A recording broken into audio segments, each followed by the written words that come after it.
Oh, phone on. What up, man? Now we gonna talk that real shit. Real shit. They gonna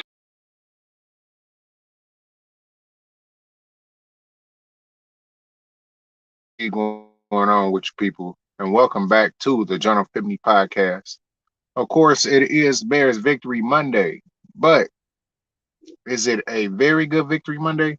You can say that. You know, the Bears did win, but it's a lot of things that I'm not happy with that happened yesterday. You know, of course, the terrible performance by Justin Fields, not able to get the ball downfield, missing wide open guys, and forcing the ball down the field, things that he did last year.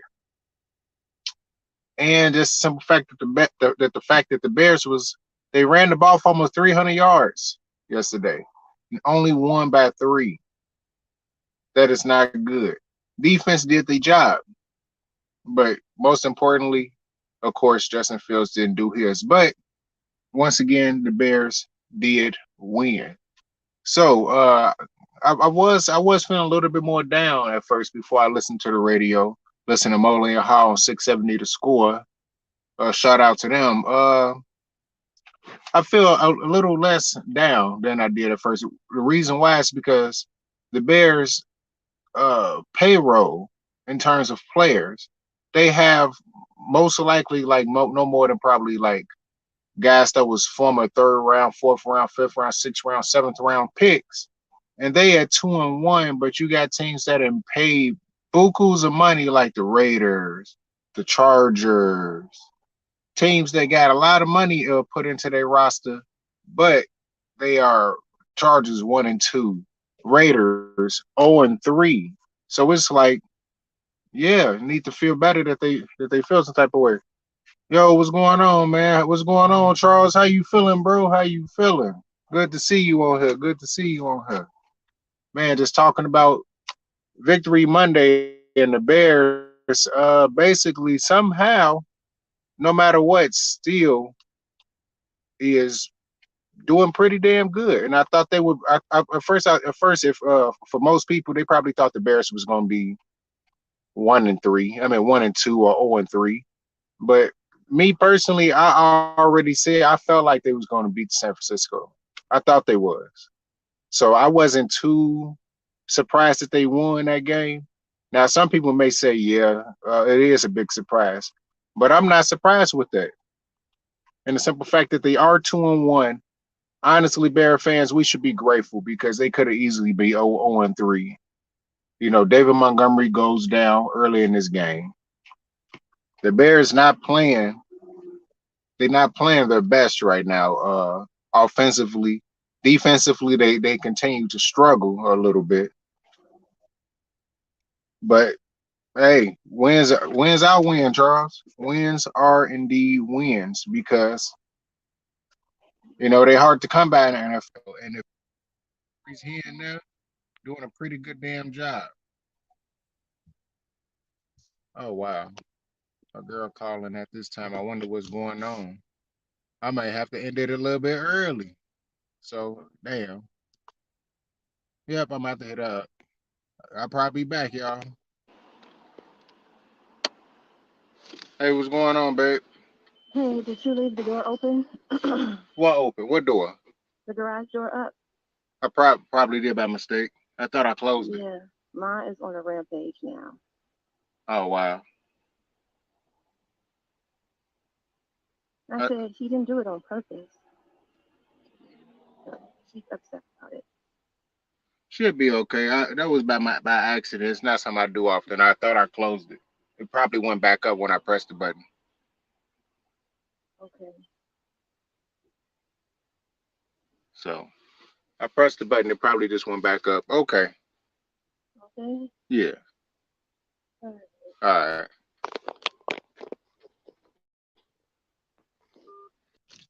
Oh well. Can't do nothing about that.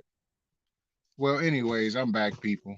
You probably heard the whole conversation, anyways. But yeah, the Bears they found a way to get the victory no matter what. I'm surprised that they was able to get it over San Francisco. a little bit, but they was able to get it. I'm not surprised they won it over the Texans. It's just I'm surprised in the fashion that they won it. The Texans is not good defensively at all. We all know that they can barely stop a pass, barely stop a run, and the Bears still wasn't able to pass the ball on them. Now that right there definitely just they got me in the flux right there. The reason why this team struggled that badly to be able to pass the ball on a team that's like ranked 27th in passing, 25th in passing, or 30th or something like that. They ranked anywhere between 27th and 30th against the pass, and the Bears still couldn't throw the football on them. That's a huge concern to me about Justin Fields. Huge concern. Now, am I giving up on Justin Fields? No. It's a lot of things he has to work on, but at the same time, he should be able to get it. The game shouldn't be still be moving that fast for him. Especially all the comments he said, oh, the game was moving pretty slow for me, all this and all that last year. Yeah, I can say it takes time, but at the same time, you have to be able to perform. You have to be able to go out there and perform. And if you're not able to go out there and perform, what good are you as a quarterback? What good are you as a quarterback if you can't go out there and perform? That right there, you can't have it. Cannot have it. You cannot be out there not performing like you're supposed to. As a quarterback in today's NFL, maybe 20 years ago you could probably do something like that, and it'd be excuses. I was young. We need this. We need that. But you still have to be able to perform. Yeah, Charles, I get it. The Bears do need wide receivers, and they do have one of the worst, if not the worst, receiving core in the league. That's not on Justin. You have to have receivers to throw to too, yes, but they have schemed multiple times to have receivers open, and he's missed them. He still missed wide open receivers. The one to Darnell Mooney, he should even threw it all. You just take underneath route, punt the ball, play defense, and then continue on.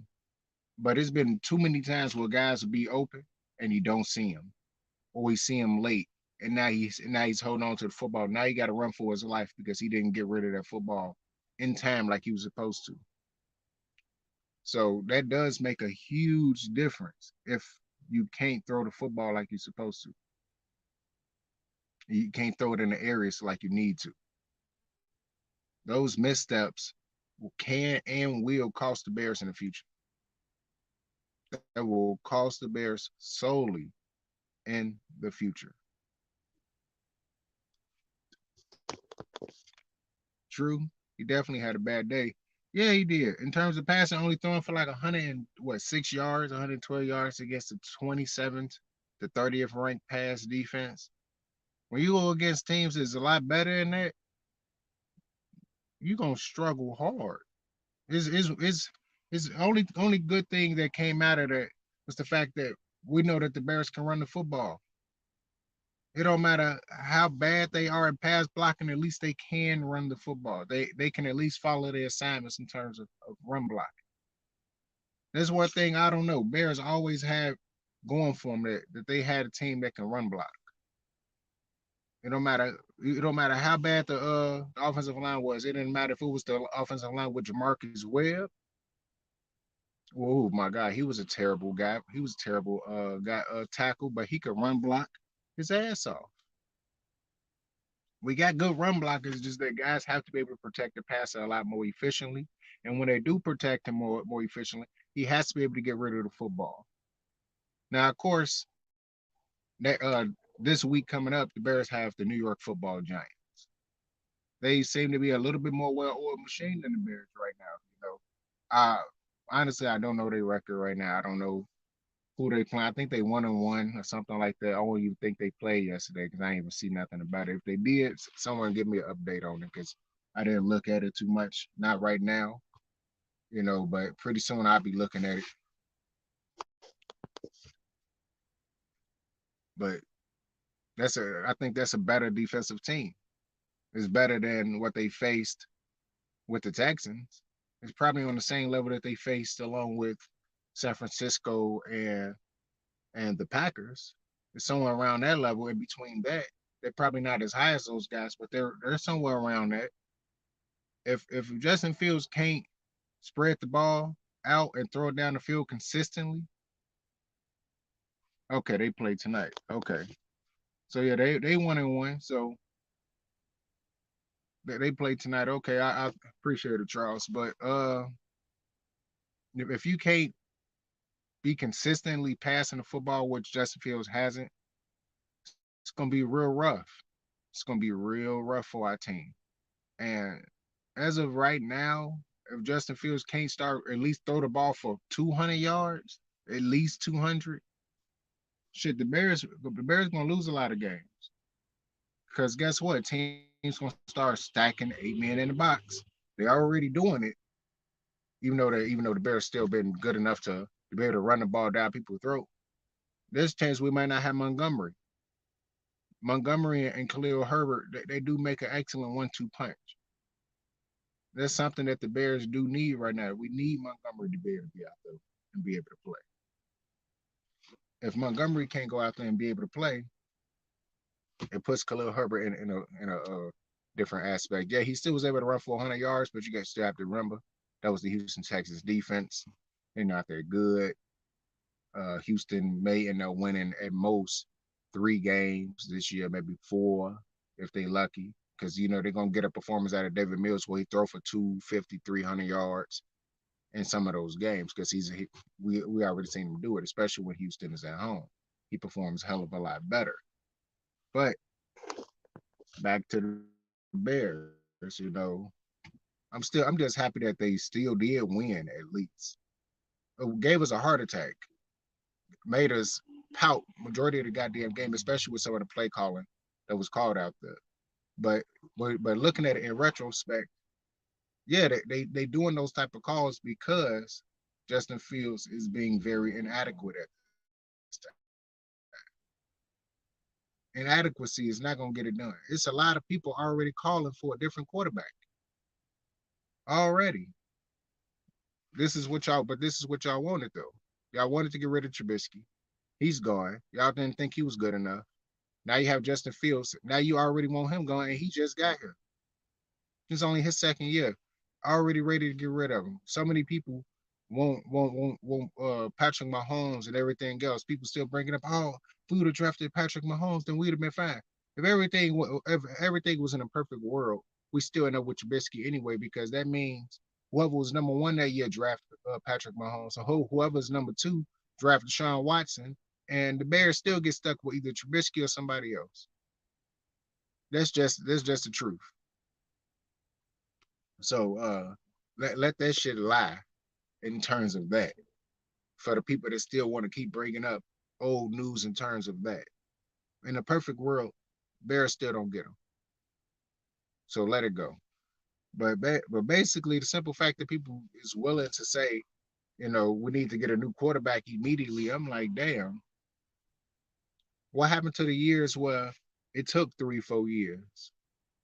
And you see what you got then. And then if he still wasn't there, you got rid of him. Sometimes it take a little bit longer than that. It took Drew Brees, until his 5th, 6th year before he really started blossoming. Of course, having a better offensive coordinator and a better team around him also helped as well, but it is what it is. Bears fans have no idea what a real quarterback looks like. Well, of course, because we never really had a genuine, all the time can throw for 300-yard quarterback. The closest we had to that was Jay Cutler. But with his 300 yards, they came with 2 or 3 picks.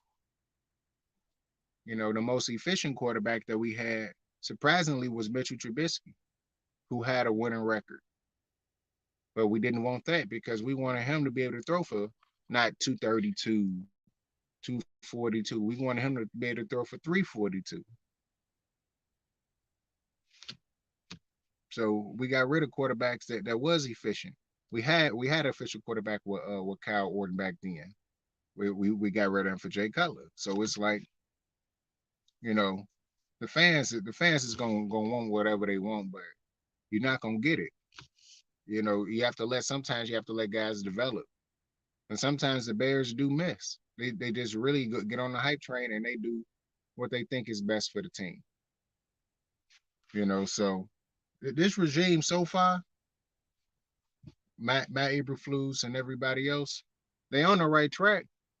They have to be, because regardless of schedule, you still have to win the game. You still have to play the game. Still got to coach the game.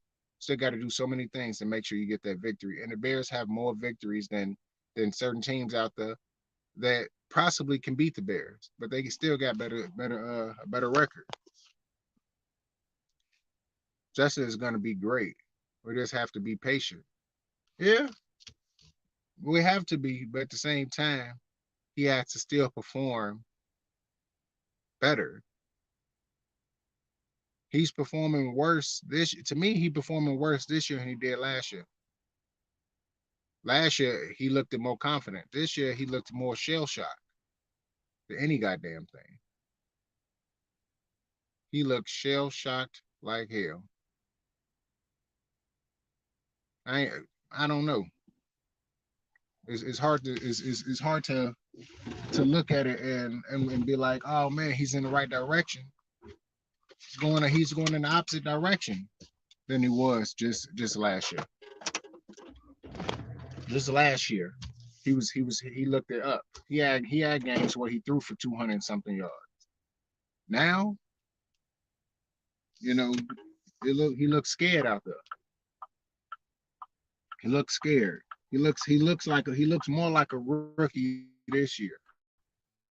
To tell you the truth, I take more of last year than what it is this year, because this year he looks frantic. And if he don't look take out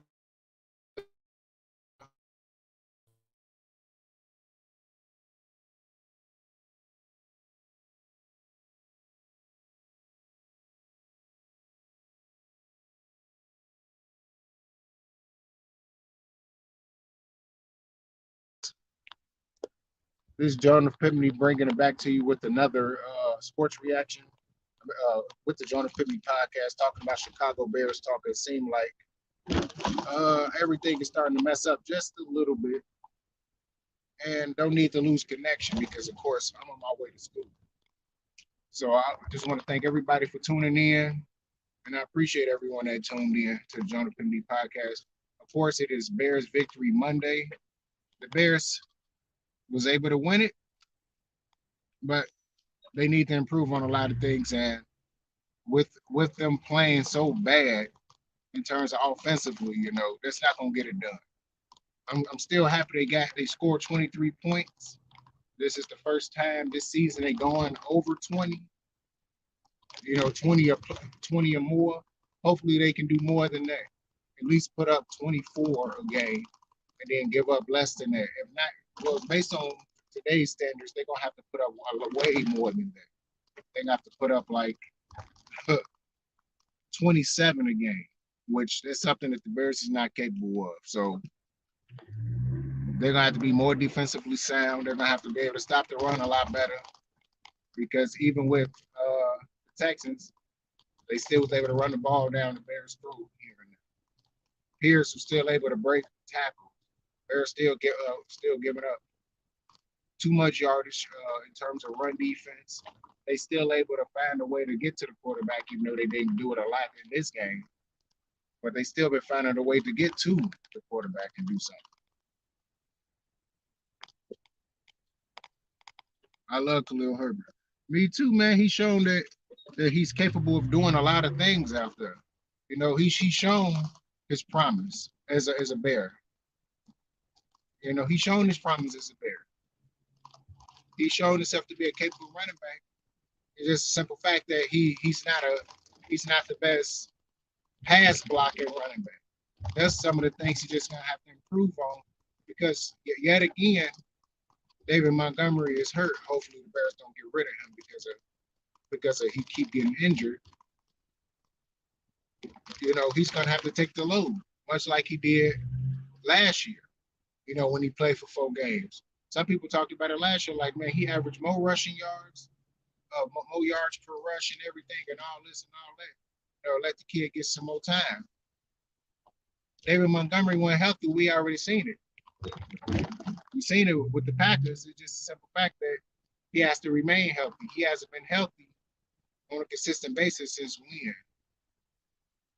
2020, 2021.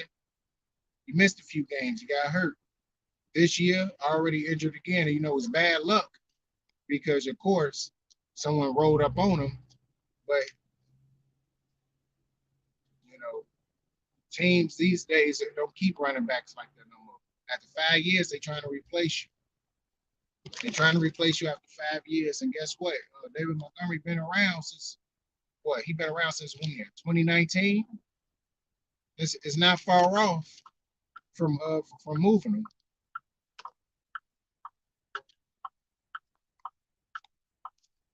They're overworking the workforce. I don't know. To me, week 1 and week 2, David Montgomery wasn't used fully properly, especially week 2, even though he still ran for over 100 yards. When he busted out and had 4 carries for like 32 yards, 36 yards, he should have never been taken out the game. He should have never been taken out the game at that time. He should have been playing the entire time. He should have been playing until they was able to stop him. After they did all that the first drive, they put in Khalil Herbert and the offense was stagnant right after that. And didn't score another touchdown. So it's like, I don't even think they was overworking them. It was just a simple fact that was just a play that happens. Majority of the time, that's the type of play that happens to offensive linemen.